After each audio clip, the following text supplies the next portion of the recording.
Hi, this is Siofra Bradigan, and this is Siofra's Magic Alcove. So, you guys know I've been sick for a while, which gives me lots of time to think and so forth. Trying to get back into the swing of things, trying to figure out what I want to talk about. And unexpectedly, what I really want to talk about is what's coming. I don't usually do that. So, this will be a little bit of a departure from my normal kind of videos to just, give you information and empower you to become who you are, etc. But things have been very strange. I've been getting some rather intense impressions from the other side.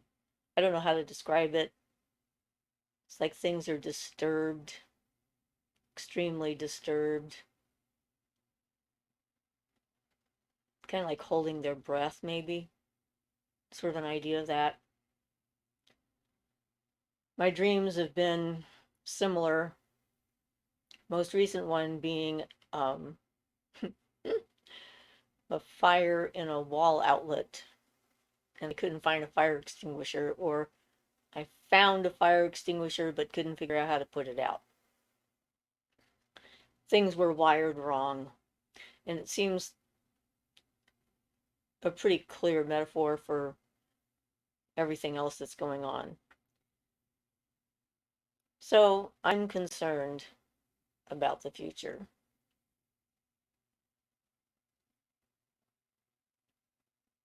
And the best thing that we can do is to be prepared as much as we can, emotionally, financially, um,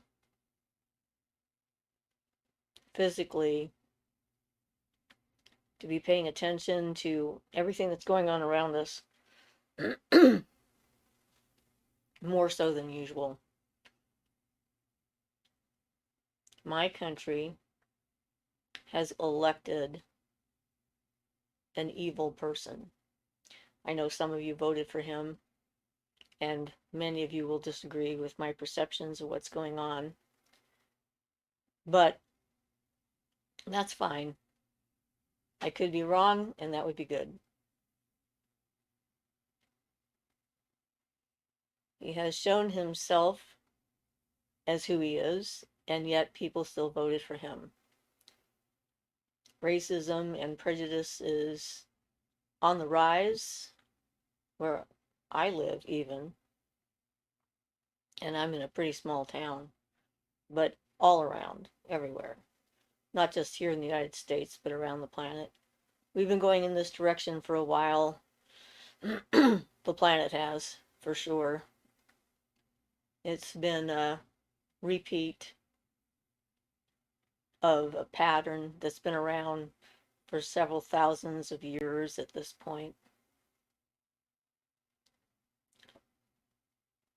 Violence against people, ethnicities, women, children,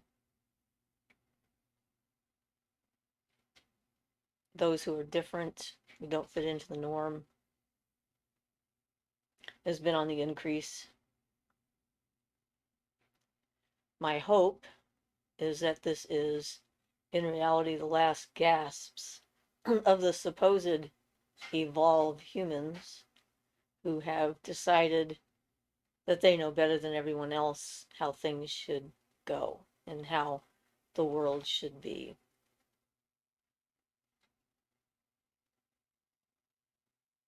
Would be nice if this is actually the final break in the pattern. We've elected someone who is a misogynist, a rapist, a racist,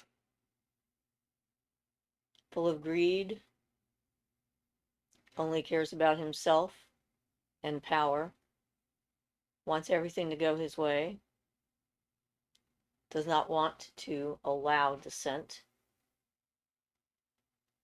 and he has put into the places around him people who feel the same. none of whom are qualified to do the jobs they've been appointed to do, all of whom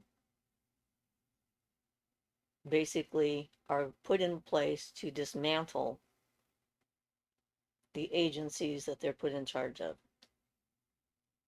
Whether they will succeed in their plans or not remains to be seen. In the meantime, however, those of us who are not in a position to affect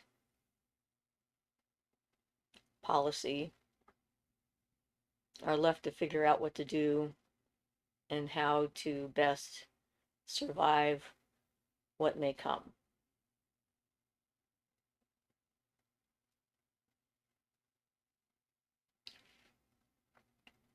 Keep your eyes open. This isn't just about the United States, but this is about the whole world. Unfortunately, what happens here can affect everyone, everywhere.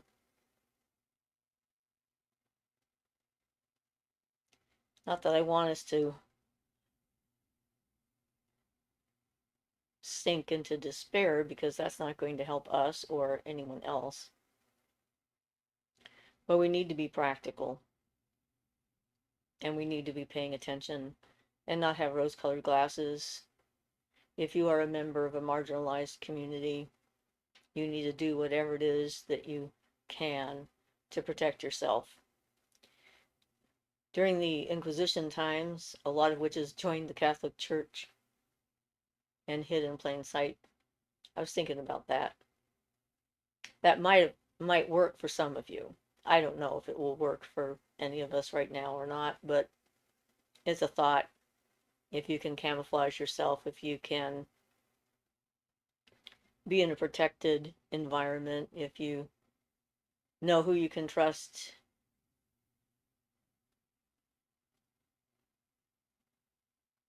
keep those people close that you can trust.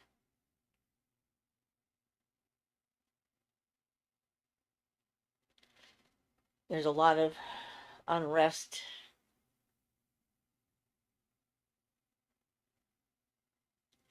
The whole notion of the Aryan race being superior is sort of where this is led. I blame a lot of people for starting that whole rumor in the first place, Madame Blavatsky being one. I found it interesting in trying to look up some of the stuff that I know about her on the internet the other day. And somehow it was difficult for me to find out that information that I know should be there about her belief that the Aryan race was more evolved humans and superior and so forth, which certainly led to the notion that, or added to the idea that somehow being of one race or another makes you better than other people, which is absurd. It makes no sense whatsoever from any kind of point of view, except for the point of view where someone is looking for rationalizations and justification for abhorrent actions and trying to make other people less than human so that they can do whatever they want to them and not feel bad about it. This is the tactic of all despots and has always been. It's the tactic of war to make the enemy less than human. So then what you do doesn't have the same kind of consequences as if you knew you were doing it to another human being. We have our choices to make. We have to decide how we're going to act within this context of what's coming. And hopefully we'll be brave enough to actually stand up to it. This plan, of course, includes disinformation, which we've seen how that works. And a lot of people have fallen prey to any number of conspiracy theories that are there to distract us from the reality of what's actually going on right in front of our faces.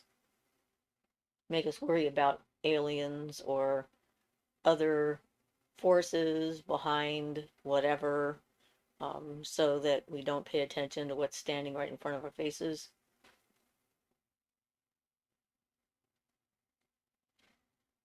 And the threat is real.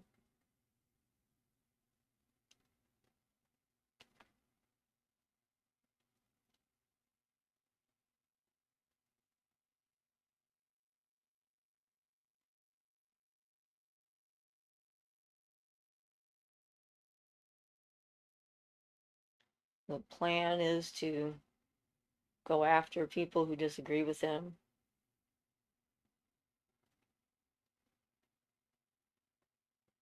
And if we allow that to happen,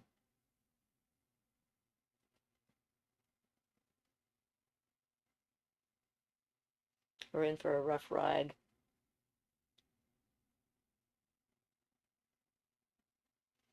It's too bad. We have a lot of promise. And one of the ways that we as a collective group of magically thinking individuals can assist, I think, is by checking in on ourselves and each other.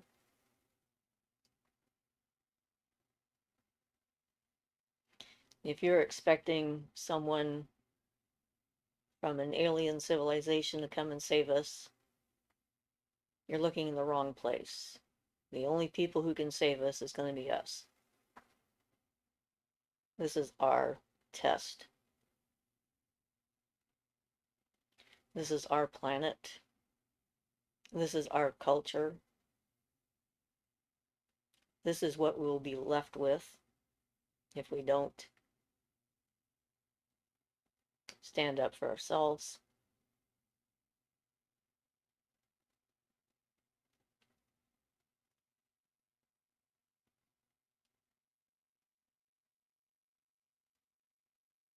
And this is definitely the direct result of that spiritual eugenics and plain old eugenics.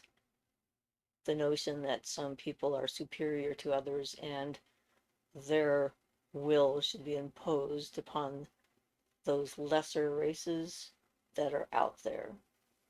I find it ironic that people who are members of those marginalized groups have actually supported this idiot.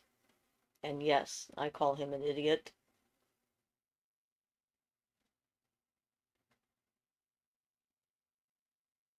Him and his cronies.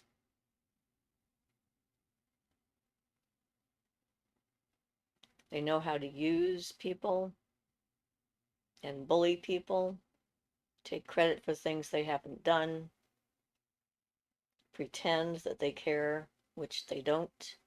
They only care about their own bottom line, their own pocketbook, their own power base.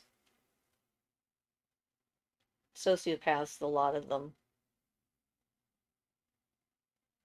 And it just astonishes me that people are gullible enough to believe the lie, no matter how it's wrapped.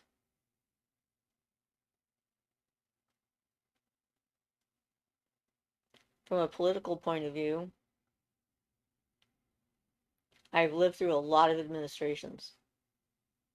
I was born in 1950 when Eisenhower was president. I've seen a lot of different ways of thinking come and go.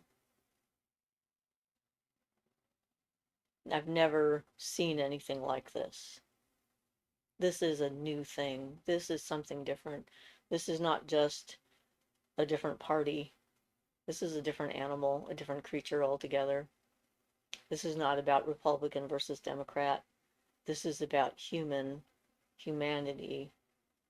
versus whatever the hell this is.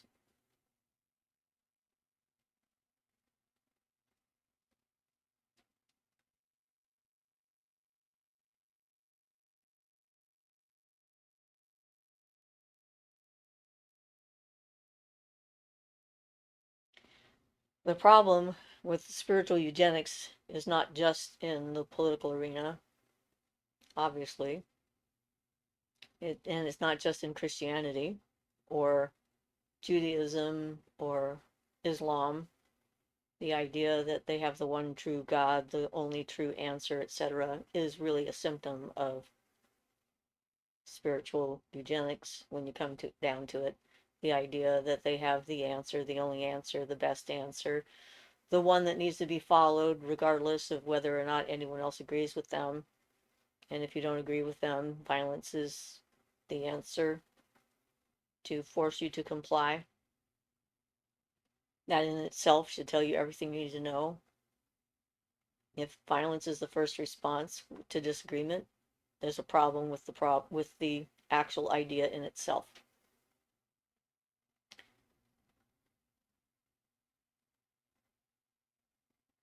But it's also in New Age and pagan and spirituality as well. We have been infiltrated by white supremacy in disguised as Norse mythology, Asatru. Not all of them, obviously, but there are some that are out there, and you can tell who they are if your first requirement to be able to become a member of their religion or to learn anything about them is you have to have a genetic test done to prove that you are of Nordic origin. This, of course, is what Hitler did when he was building his army of Aryans. They had to prove their genetic heritage and prove that they didn't have any Jewish blood in them or Romani blood or whatever other blood was considered bad, so that they would be pure and genetically superior, which clearly they are not.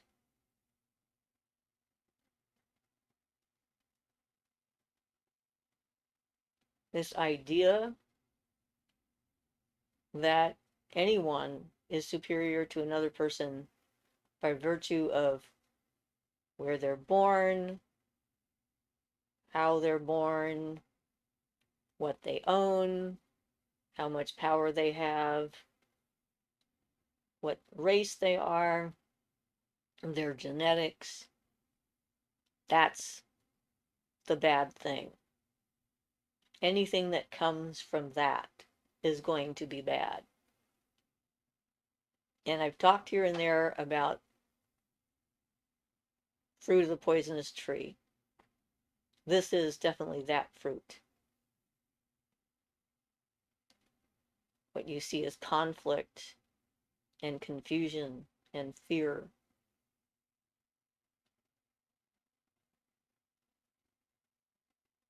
This is not good. Not good for humanity, not good for the planet.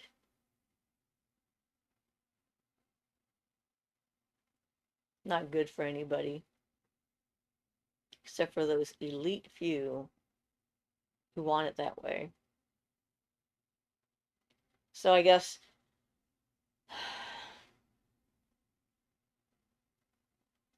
working on yourself and doing your own shadow work is going to help you see what's really going on in front of you. It helps to clear your subconscious and your unconscious of the programming, ideas, notions, bad collective thinking, and makes it more likely that you will see the path in front of you for what it is and know what the choices are and what they mean. If you're going to make a choice, try to make it as consciously as possible. I don't know all the details of what's coming. I just know that there is this collective anxiety on the other side about it, which I've never felt before, so this is new.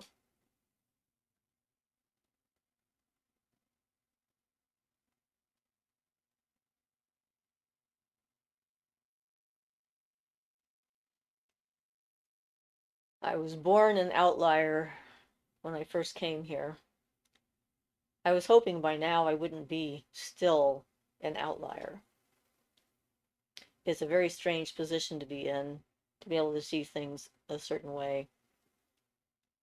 to know things a certain way. I mean, my father was a racist, a homophobe, a bigot, a misogynist, a sadist. I know what these people are. I've had firsthand encounters with them. A bully, a terrorist. He was all of those things.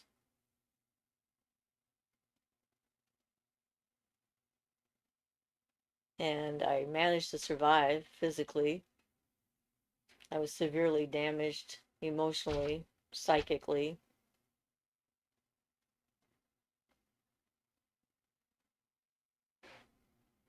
And then I managed to heal myself regardless because I wouldn't allow him to win. I think that's part of what we need to remember. This is a battle for our own soul, our own spirit, our place in the universe as conscious beings.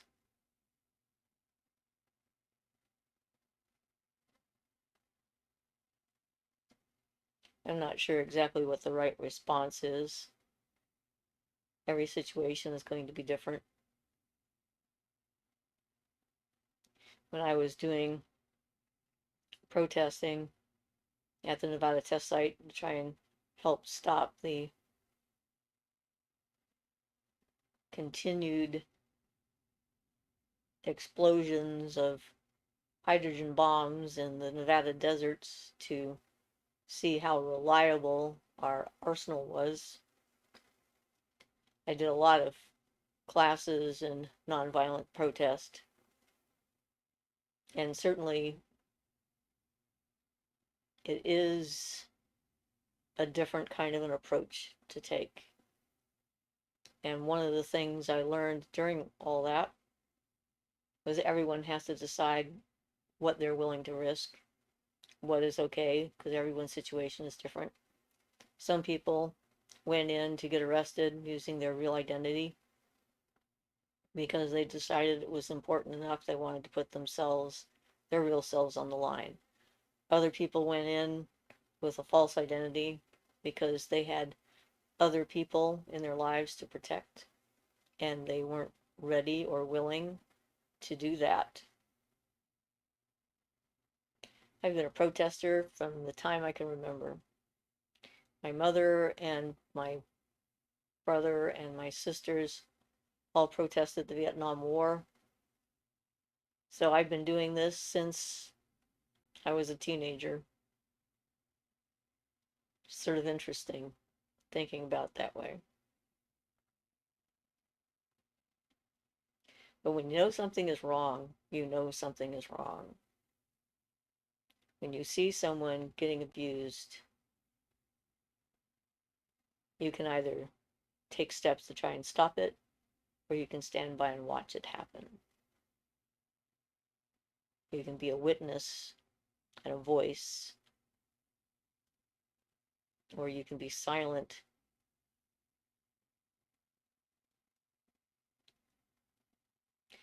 I think probably the most intense time I ever had at a protest was when I lived in Santa Cruz and my daughter wanted to get arrested. And she had already been arrested. She was a minor. We got the kids out of there beforehand. The police were brutal. The Santa Cruz police did not care for the fact that we were trying to stop the Trident II missile system from being manufactured in the Santa Cruz Mountains. It was yelling about losing their jobs and so forth, which was not, of course, our goal. They could have used the plant for making something else. It's not like the skill set's not something that could be applied to a different field. But this is a warning. There was one woman who did complete and total non-cooperation. And there's a difference between just non-cooperating and then total non-cooperation. She wouldn't help herself to walk, lift herself up, um, help anybody to move her at all. She was committed to staying where she was and not being moved by her own will. And the police were very angry with her. And this is what happens when people in power are faced with those who refuse to acknowledge their power. They picked her up by her arms behind her back, dislocated her shoulder blades, carried her by her arms, dragged her across the roadway, smashed her face into the asphalt, and threw her into the paddy wagon face down into the metal floor and slid her all the way back. And I was a witness.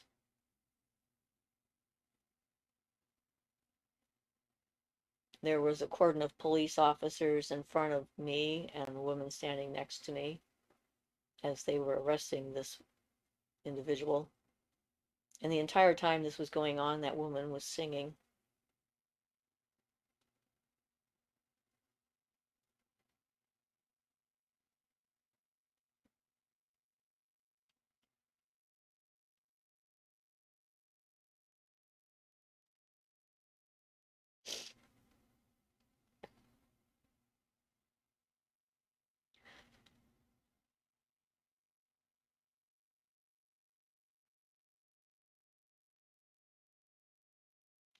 That really made them mad. They couldn't stop her from singing.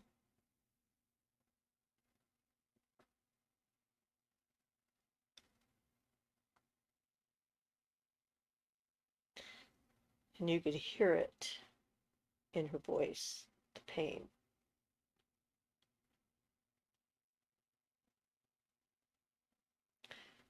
And yet she kept on singing.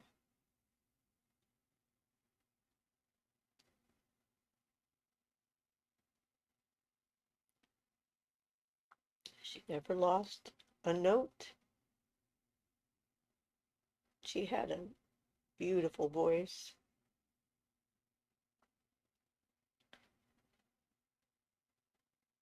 Had never heard the song before. I don't even know what it was. It was haunting.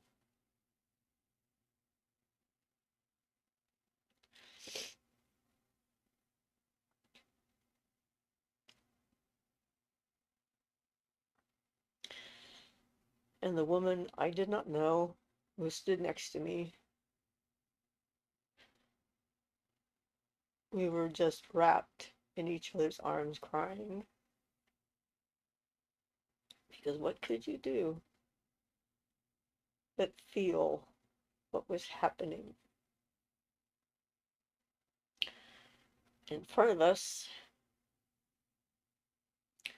one of the policemen was standing there. I've never seen a face full of so much conflict in my life.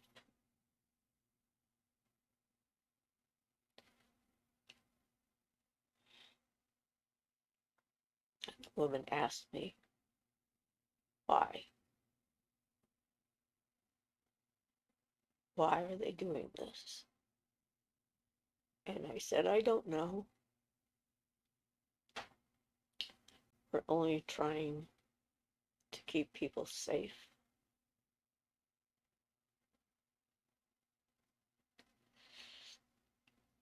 And I think about that officer.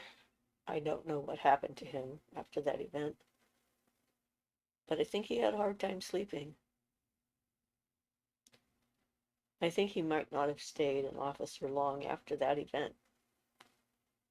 I think the internal conflict that he experienced with us witnessing the horror that happened before us might have been too much for him. I hope.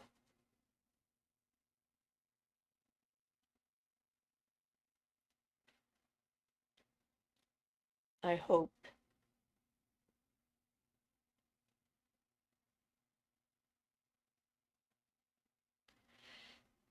And if all that we can do with whatever comes is be witnesses and be genuine, maybe that'll be enough.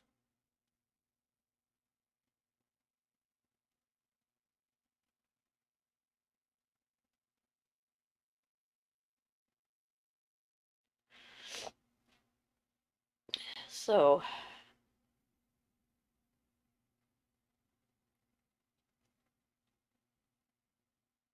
trying to eradicate the notion that one group of people is better than another.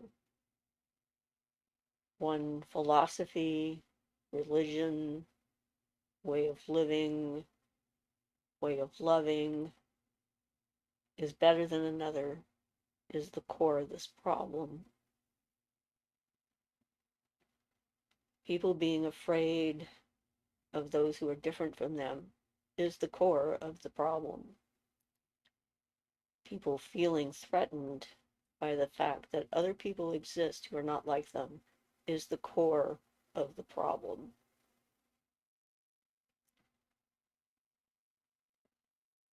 And I don't know what for sure is the solution, except to stay human, no matter what.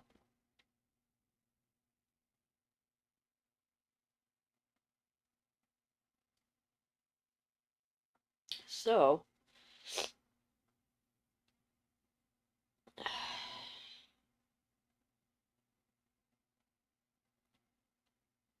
do what you have to do to take care of yourself.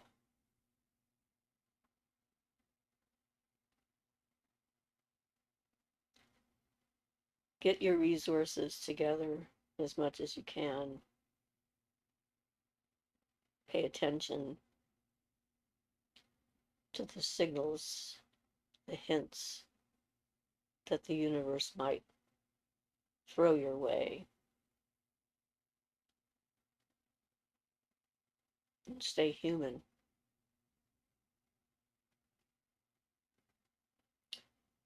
And remember that everyone has value and that none of us are better than anyone else intrinsically just because of our position, our religion, our belief system, our race, our sexuality, our gender identity, our political stance.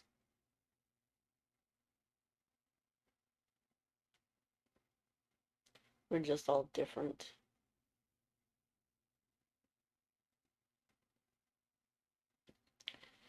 So, on that note, I guess this has been my New Year's message.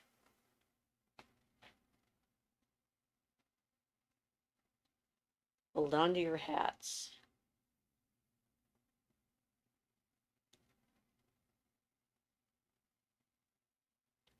Try not to fall out of the plane. Keep your seatbelt on.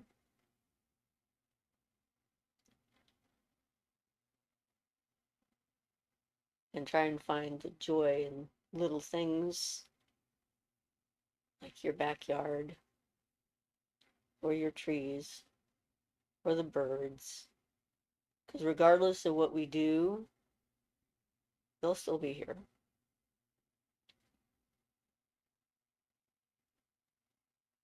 And hope we learn this lesson in time. So, this has been Siofra's Magic Alcove. And I'm Siofra Bradigan. Blessed be.